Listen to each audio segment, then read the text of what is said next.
June 6, 1944, 0102 hours. The interior of the C-47 Skytrain is a vibrating cage of noise. 18 men of Easy Company sit shoulder to shoulder, burdened by 100 pounds of gear, their faces smeared with charcoal and sweat. Outside, the sky over Normandy is a violent tapestry of tracer fire and flak, shaking the aircraft with concussive force. At the door, First Lieutenant Richard Winters stands ready, his expression unreadable, a singular point of stability in the turbulence. Nearby, Lieutenant Louis Nixon prepares to step into the void. The red light vanishes. The green light commands them forward. One by one they vanish into the slipstream, instantly separated by prop blast and panicked pilot maneuvers. As their chutes snap open in the cold darkness, the carefully planned invasion disintegrates into confusion. They land alone in flooded marshes and thick hedgerows, miles from their objectives. In these first terrifying hours, rank and protocol will mean nothing. Survival will depend entirely on a foundation built years prior. To understand how a scattered group of men found the resolve to fight in the isolation of Normandy, one must look back 2 years prior to the red clay of Georgia. In the summer of 1942, the United States Army was forging a new weapon, the Airborne. At Camp Toccoa, beneath the looming shadow of Currahee Mountain, the 506th Parachute Infantry Regiment was born not from tradition, but from an experiment in human endurance. The concept was radical, dropping light infantry behind enemy lines to disrupt communications and seize key infrastructure before the main assault could begin. It required a soldier of superior physical capability and mental fortitude. Volunteers arrived by the thousands, drawn by the promise of elite status and double hazard pay. What they found was a regime of calculated brutality. The training at Toccoa was designed to break men. The daily mantra was 3 miles up, 3 miles down, a grueling run up the steep slopes of Currahee that weeded out the weak and the uncommitted. Of the 5,300 volunteers who stepped off the trains in Georgia, only 148 would make it into the original ranks of Easy Company. This attrition rate was not accidental. It was the primary filter for creating a unit that considered itself invincible. Central to this forging process was the company's first commander, Captain Herbert Sobel. Sobel was a complex figure, a strict disciplinarian whose methods bordered on the sadistic. He inspected kit with a microscope, revoked weekend passes for dust motes, and forced the men to dig latrines for minor infractions.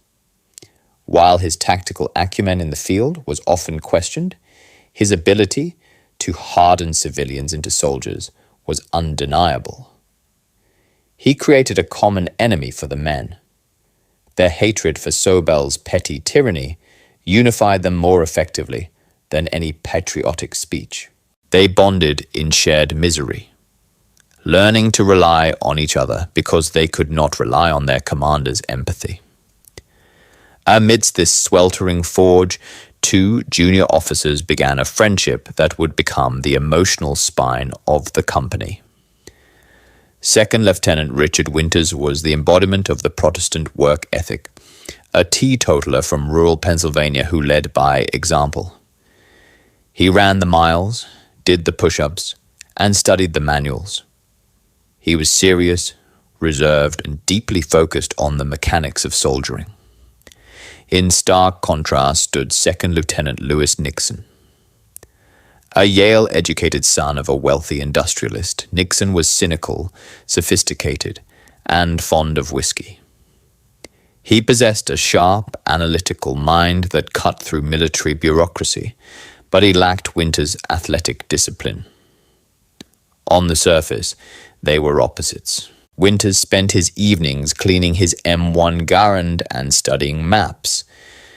Nixon spent his searching for a drink and a way to circumvent the absurdity of army regulations. Yet at Toccoa, they recognized a shared competence in one another. Winters respected Nixon's intellect and lack of pretension. Nixon respected Winters' natural authority and moral compass. They became roommates and confidants, balancing each other out. Winters provided the structure Nixon resisted. Nixon provided the levity Winters often forgot. As the regiment moved from the physical conditioning of Toccoa to the technical jump training at Fort Benning, the bond between the officers and the men of Easy Company solidified. They earned their silver wings, marking them as fully qualified paratroopers. By late 1943, they were shipped across the Atlantic to Airborne, England, to prepare for the invasion of Fortress Europe.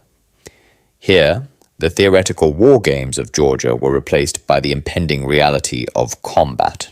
The lush English countryside became a staging ground for the largest amphibious assault in history. However, as D-Day approached, the leadership dynamic within Easy Company reached a breaking point.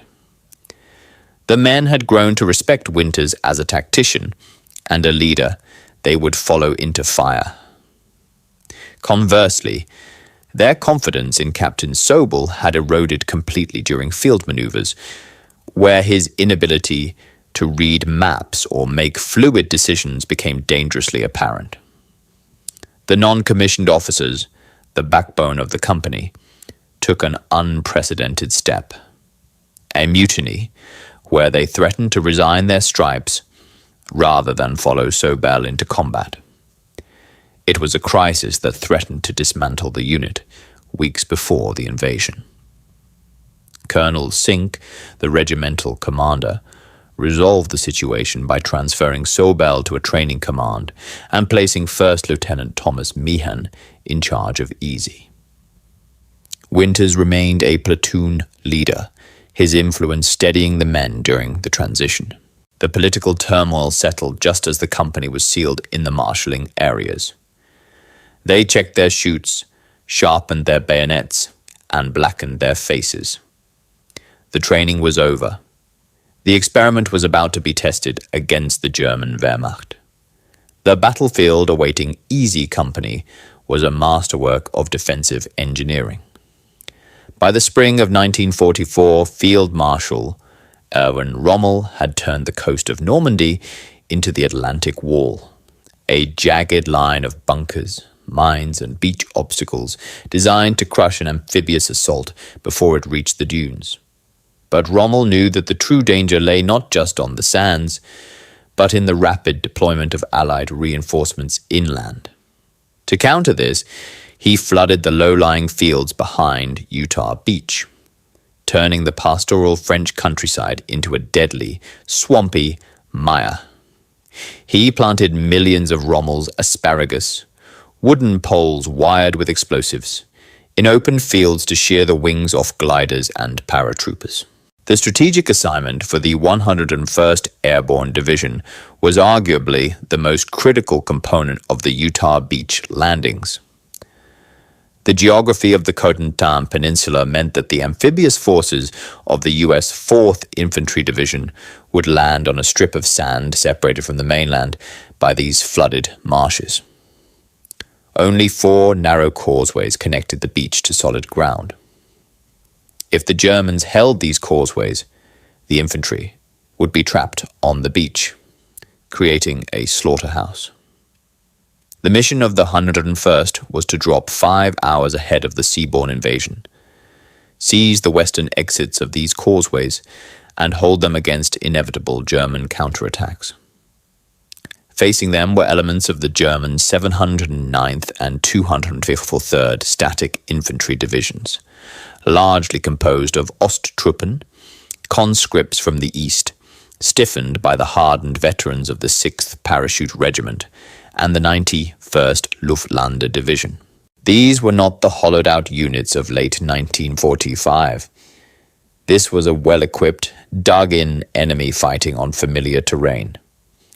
The Americans would be jumping into a hornet's nest with light weapons, limited ammunition, and no radio contact with the fleet. The complexity of the operation collapsed the moment the planes crossed the coastline. A thick bank of cloud blinded the pilots, and the intense anti-aircraft fire broke up the tight V formations. The drop zones, carefully marked on intelligence maps, became irrelevant. Men were scattered over an area of 400 square miles. The meticulous command structure forged at Toccoa and practiced in England was shredded in seconds. In the chaos above the town of Beauzeville-au-Plain, a C-47 carrying the company commander, First Lieutenant Thomas Meehan, and the entire company headquarters section took a direct hit from flak. The plane cartwheeled into a hedgerow and exploded, killing everyone on board. In that instant, the chain of command was severed. There was no handover ceremony, no briefing, and no orders. Richard Winters landed near Sainte-Mère-Église, effectively in command of a company that barely existed. He had no weapon, as his leg bag had ripped away during the jump, and he was miles off target. Lewis Nixon landed separately, miles away, instantly cut off from the battalion staff he was supposed to serve as intelligence officer. The two men, like thousands of others that night, were isolated in the dark. This was the crucible that defined the rest of the war for the 506th. The grand strategy of Generals Eisenhower and Bradley had devolved into a series of small, desperate firefights led by junior officers and sergeants. There were no battle lines, only pockets of confusion. It was here that the theoretical training of Toccoa ended and the practical application of survival began. The situation demanded two distinct types of warfare: the immediate, tactical violence required to secure the ground, and the broader, analytical understanding of enemy movements to keep the unit alive. Winters and Nixon, separated by the dark fields of Normandy, were about to embody these two halves of the war effort. The war for Dick Winters distilled itself into a single terrifying geometry: the hedgerow, the trench, and the enemy directly in front of him. This angle of the war, the tactical reality, crystallized on the morning of June 6th at Brecourt Manor. While the invasion beaches were being hammered by artillery, Winters, now the acting commander of Easy Company, received orders to neutralize a German battery firing on Utah Beach. He had 12 men. The enemy had 50, defending 4 105mm howitzers entrenched in a complex network of ditches and machine gun nests. Winters did not approach this as a brawl. He approached it as a puzzle. He placed machine guns to provide suppressing fire, creating a base of violence that pinned the German heads down. Then he led a small assault team down the trench line. This was the defining moment of his leadership style, leading from the front, but with cold calculation. He didn't scream patriotic slogans. He gave specific rapid-fire directions. Pope, lay down fire there. Compton, take the left. Malarkey, get those grenades. The assault was a masterclass in small unit tactics.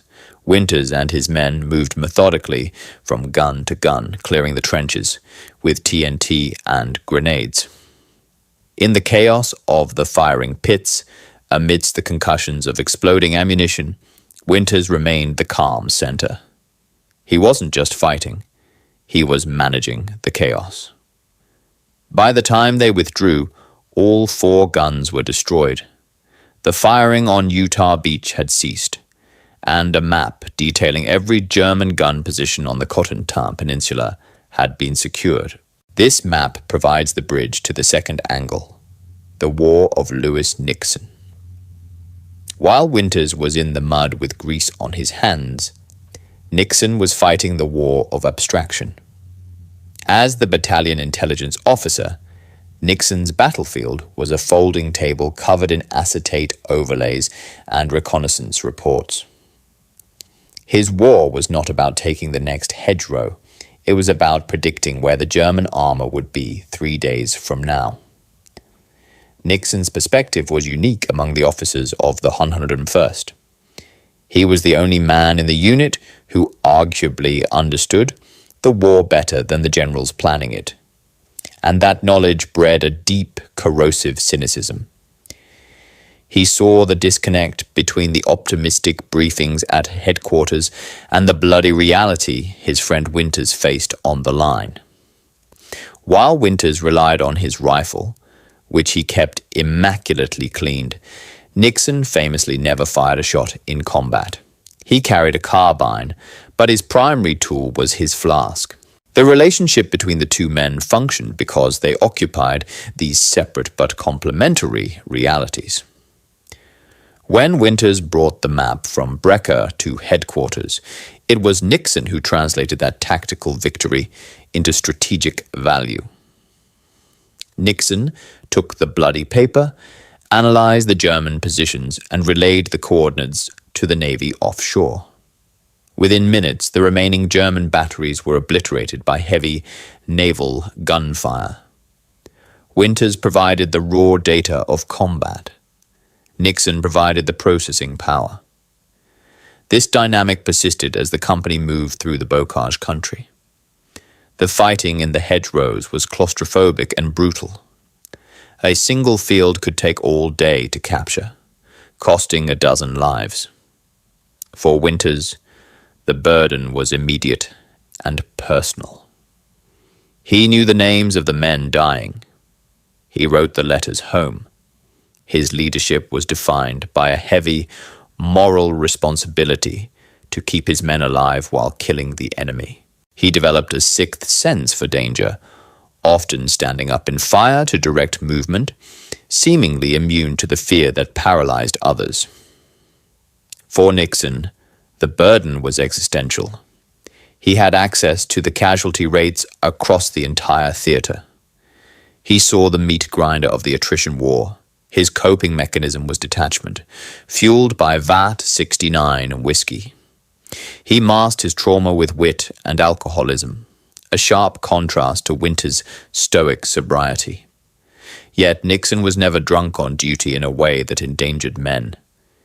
He was a functional alcoholic, using the drink to numb the hyper-awareness that came with his intelligence role. He would venture to the front lines not to give orders, but to find Winters, to share a moment of silence or a cynical joke, grounding himself in the reality of his friend before returning to the maps that predicted their doom. September 1944 brought a deceptive shift in the texture of the war. Operation Market Garden began not with the terror of a night drop, but with a majestic daylight armada. Thousands of paratroopers filled the sky over the Netherlands, welcomed by Dutch civilians with orange flags and fresh milk. To the men of Easy Company, it felt like the final lap, but for Louis Nixon, the operation was a manifestation of his deepest professional fears. The intelligence reports filtered down from high command promised a crumbling German defense composed of old men and young boys. Nixon, skeptical by nature, monitored the reports with unease. His skepticism was validated in blood. As the 101st secured the corridor along Hell's Highway, they did not meet a beaten enemy. They collided with the 2nd SS Panzer Corps, refitting in the area a massive intelligence oversight that turned a liberation parade into a desperate armored brawl. For Nixon, this failure of intelligence was personal. The machinery of the war, which he served, had lied to the men he lived with. This betrayal deepened his cynicism. While on the line in Holland, a German sniper's bullet struck Nixon squarely in the helmet. It tore through the steel, grazed his forehead, and exited the other side. He survived by a fraction of an inch. Nixon didn't pray, he didn't panic. He simply stared at the hole in his helmet, laughed darkly at the absurdity of it, and poured another drink. It reinforced his worldview. Survival wasn't about skill. It was about blind, stupid luck. Dick Winters, however, could not afford the luxury of fatalism. As the operation stalled and the Allies settled into the grim stalemate of the island, a low-lying polderland caught between two rivers, Winters faced a different kind of test. On October 5th, 1944, at a crossroads near the dike, he led a patrol against a superior German force. This engagement, known as the Battle of the Crossroads, was the apex of Winters' tactical violence. Spotting a German company preparing to attack, Winters did not wait for support. He ordered a fix and flank maneuver, then personally led a charge across open ground. He reached the top of the dike alone, dropping a smoke canister to mark the target. Suddenly, he was face to face with a German sentry. Winters fired from the hip, killing him, and then stood exposed on the skyline, emptying his M1 Garand into the mass of confused German infantry below. It was a duck shoot. The rest of the platoon joined him, pouring fire into the trapped enemy unit. They killed over 50 Germans and routed the attack. It was a flawless tactical victory, later studied at West Point, but for Winters, the memory wasn't of glory. It was of the face of the young German soldier he had killed at close range, a boy, barely a teenager. The hollow victory of Market Garden gnawed at him. He was effectively killing children to secure a highway that led to nowhere. By late November, the regiment was pulled off the line and sent to Montmelon, France, for rest and refit. They believed the war would pause for the winter. Winters, now promoted to battalion executive officer, began to handle administrative duties, distancing him from the direct command of Easy Company. Nixon continued his descent into the bottle, hiding his stash in the footlockers of his subordinates. They were tired, hollowed out, and utterly unprepared for the storm gathering in the Ardennes forest. On December 16th, the German army launched its last massive counter-offensive. The 101st was woken in the middle of the night and ordered into trucks. They had no winter clothing. They were low on ammunition. They were driving straight into the teeth of the German advance. The trucks dumped them into a frozen hell. Bastogne, Belgium, December 19th, 1944. The temperature plummeted to 0, then kept dropping. The fog descended like a lead blanket, grounding the Allied Air Force and blinding the artillery observers.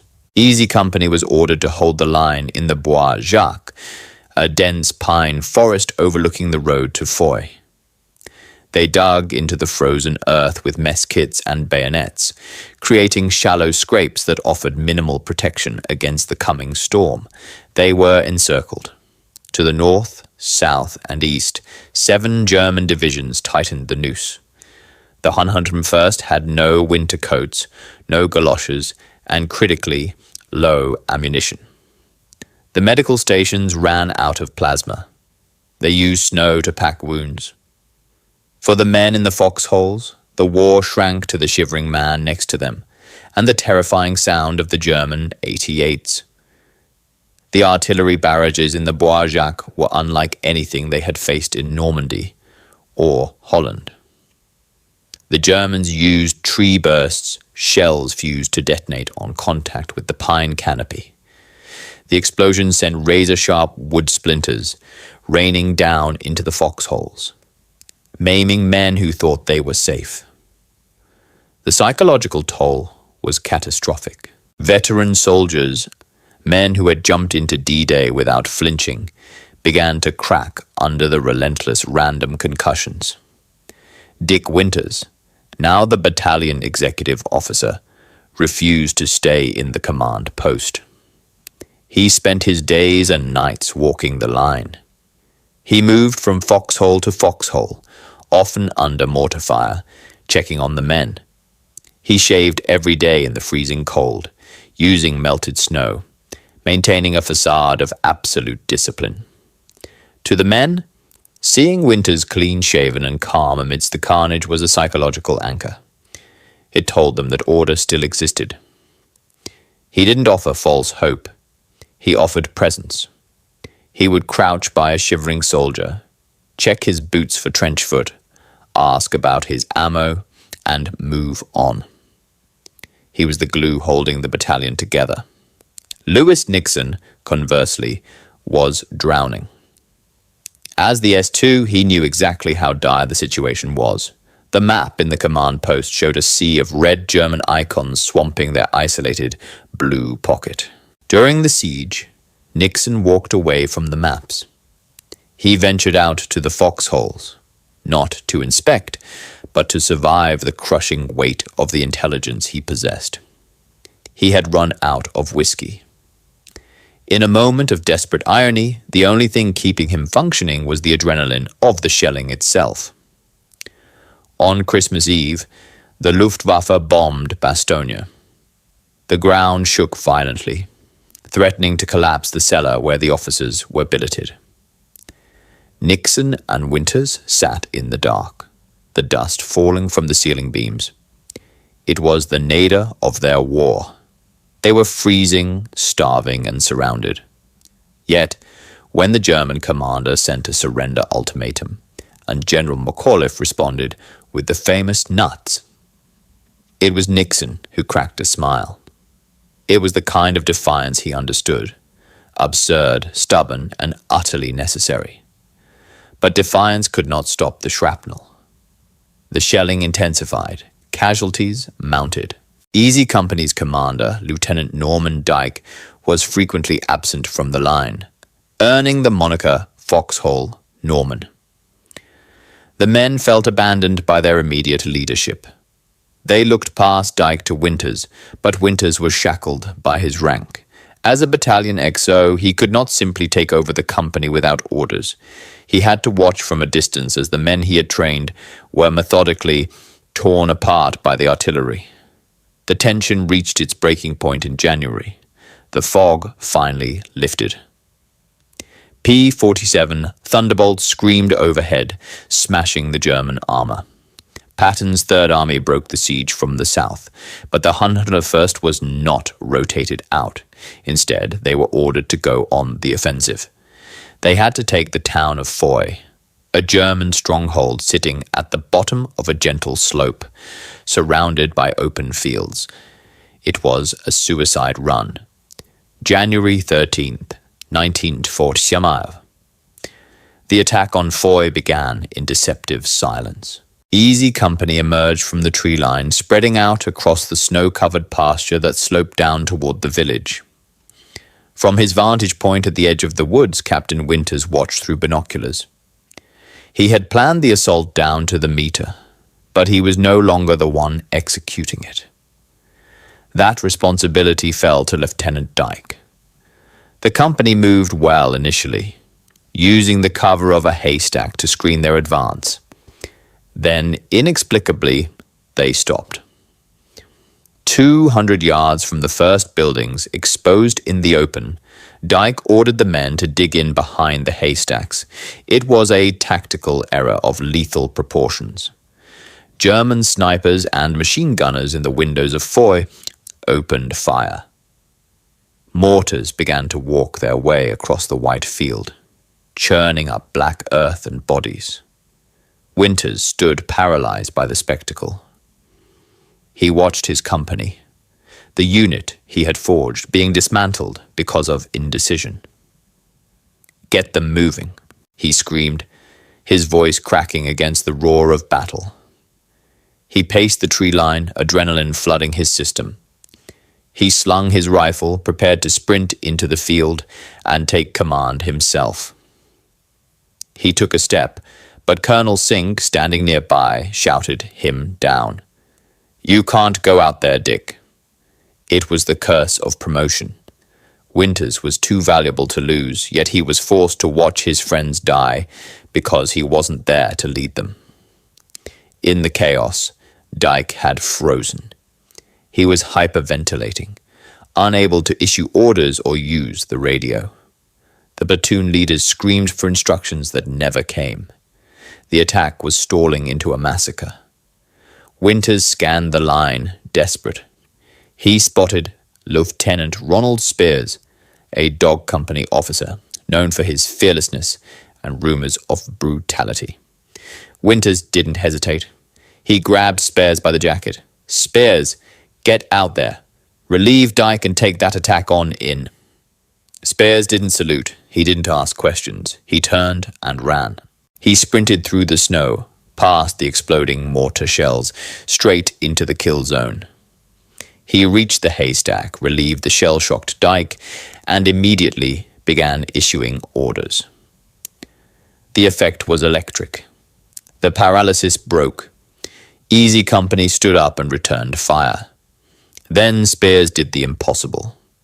To coordinate the attack with Item Company on the flank, he ran straight through the German lines, effectively cutting through the village alone. He linked up with the other unit, relayed the orders, and then, to the disbelief of both the Germans and the Americans, ran back through the same gauntlet to rejoin Easy. The German gunners were so stunned by the audacity of the maneuver that they failed to fire until he was already safe. Under Spears' aggressive momentum, the company swept into Foy.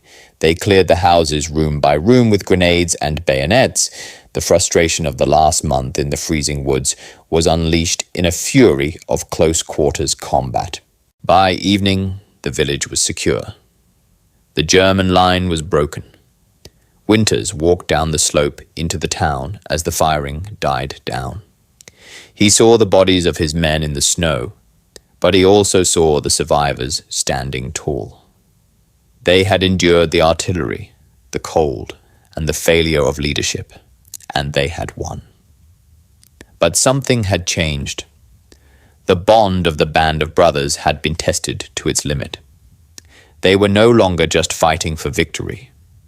They were fighting to finish the job so they could go home. The road to Germany was open. Spring 1945. The Wehrmacht was collapsing. Easy Company moved out of the snow and into the heart of Germany. The landscape changed from the shattered ruins of Belgium to the pristine, untouched towns of Bavaria. The war here felt surreal. German civilians peered from behind lace curtains, white sheets hanging from every window. The resistance was sporadic, a few fanatical SS units fighting to the death, while thousands of regular soldiers surrendered in droves. But the true nature of the enemy was still hidden. On April 29, 1945, the company was patrolling near Landsberg when they discovered a camp tucked into the forest. It was not a military installation. There were no bunkers, no artillery positions. Just fences, watchtowers, and a smell that hit the men long before they saw the wire. It was Kaufering 4, a sub-camp of the Dachau complex. Winters and Nixon entered the camp together. What they found shattered the remaining illusions of the honorable soldier. They found walking skeletons in striped pajamas. They found piles of emaciated corpses stacked like cordwood, abandoned by the fleeing SS. The prisoners, realizing their liberators had arrived, reached through the wire with fragile, bony hands, weeping and babbling in languages the Americans couldn't understand. For the men of Easy Company, who had seen heads blown off and bodies torn in half by shrapnel, this was a different category of horror. Combat was violent, but it had a logic. Kill or be killed. This was industrial slaughter. It was the systematic erasure of humanity. Nixon, the cynic who thought he understood the depths of human folly, was silenced. He walked through the barracks staring at the hollow eyes of the survivors. The intelligence reports had mentioned labor camps, but the paper abstraction could not prepare him for the physical reality of the Holocaust. There was no witty remark, no detachment possible here. He had run out of whiskey, but even if he had a bottle, it wouldn't have been enough to numb this. Winters, the man of structure and discipline, was enraged. He declared martial law in the nearby town of Landsberg. He ordered the local German civilians, the baker, the mayor, the shopkeepers, who claimed they didn't know, to come to the camp. He forced them to tour the barracks. He made them bury the bodies. It was an act of cold Old Testament justice. He wanted them to see, smell, and touch the consequences of their silence. That night, the camp was quiet. The 101st had distributed their rations to the starving prisoners, only to be told by the medical officers to stop. Rich food would kill men in such advanced starvation. The soldiers had to take the food back. It was a cruel final twist. Winters and Nixon sat together near the command post. They didn't speak about the war map. They didn't speak about strategy. The discovery of the camp had provided the final grim answer to the question they had all asked themselves in the freezing foxholes of Bastogne. Why are we here? Now they knew. From the depths of the concentration camp, the road led upward, ascending into the Bavarian Alps. The final objective for Easy Company was the symbolic heart of the Third Reich, Berchtesgaden. This was the mountaintop retreat where Hitler had planned the conquest of Europe. Now it was the prize in a race between the French army, the US 3rd Infantry Division, and the 101st Airborne. Easy Company arrived first. They swept into the town, encountering no resistance, only the surreal luxury of the Nazi elite. The officers billeted in the Berchtesgaden Hof Hotel, sleeping in sheets stamped with the swastika. But the true summit was the Kaelstein House, the eagle's nest, perched on a granite crag 6,000 feet above. Winters authorized the drive up the winding, blasted road. When they reached the stone elevator shaft and ascended into the chalet, they found it abandoned. The 1,000-year Reich had ended in an empty room with a spectacular view. For the men of Easy Company, who had grown up in the Depression and fought through the mud of Bastogne, this was the ultimate validation. They sat in Hitler's great hall, drinking his private stock of champagne and cognac, boots resting on the heavy oak tables. For Louis Nixon, the capture of Berchtesgaden was a personal victory of a different sort. He found the extensive wine cellar of Hermann Göring. It was rumored to contain thousands of bottles of the finest vintages in Europe. Nixon, the man who had survived the war on nerves and whiskey, had finally found the one supply cache that wouldn't run dry. He took a photo there, staring into the camera, surrounded by crates of looted wine, a look of grim satisfaction on his face.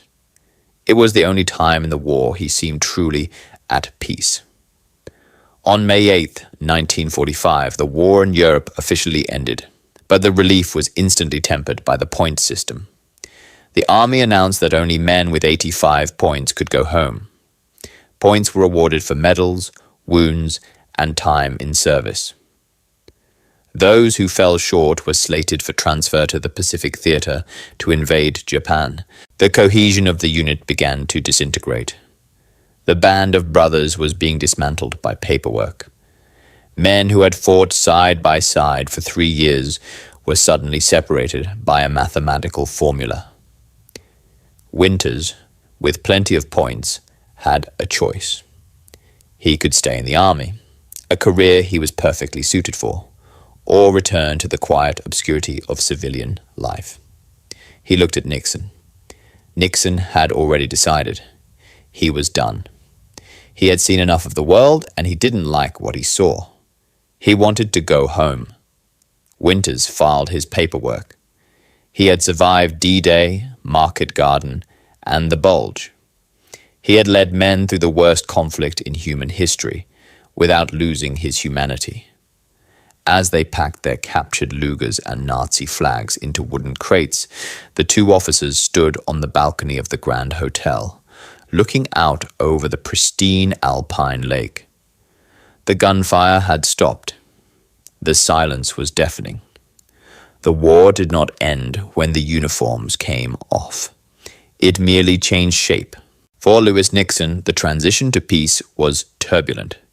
The adrenaline that had sustained him through 3 combat jumps in the siege of Bastogne was replaced by a quiet void he struggled to fill. He divorced, remarried and divorced again. The alcohol that had been a tool of survival in the foxholes became a burden in the boardroom. Yet, in his darkest moments, he reached out to the one constant in his life. He offered Dick Winters a job. Winters accepted. The man who had commanded a battalion in the fires of Europe moved to New Jersey to work as a personnel manager at Nixon Nitrate Works. It was a fitting continuation of their partnership. Winters, the stoic disciplinarian, brought order to the business. Nixon, the brilliant but chaotic intellect, provided the vision.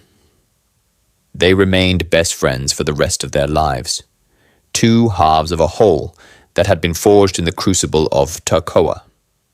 When Lewis Nixon died in 1995, it was Dick Winters who gave the eulogy. He did not speak of the cynicism or the whiskey.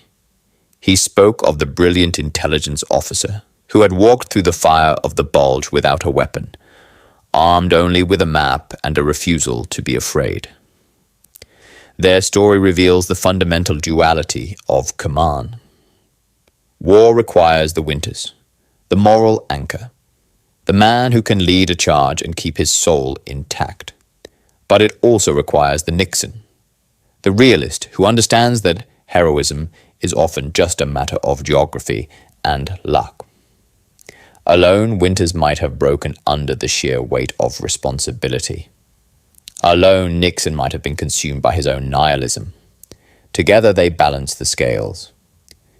In his final years, secluded on his farm in Pennsylvania, Dick Winters received a letter from a young admirer who asked if he was a hero. His response remains the definitive epitaph for the men of easy company, capturing the humility that defined a generation. No, Winters wrote, the memory of the fallen friends, like Nixon, Toy and Guarnere, undoubtedly in his mind. But I served in a company of heroes.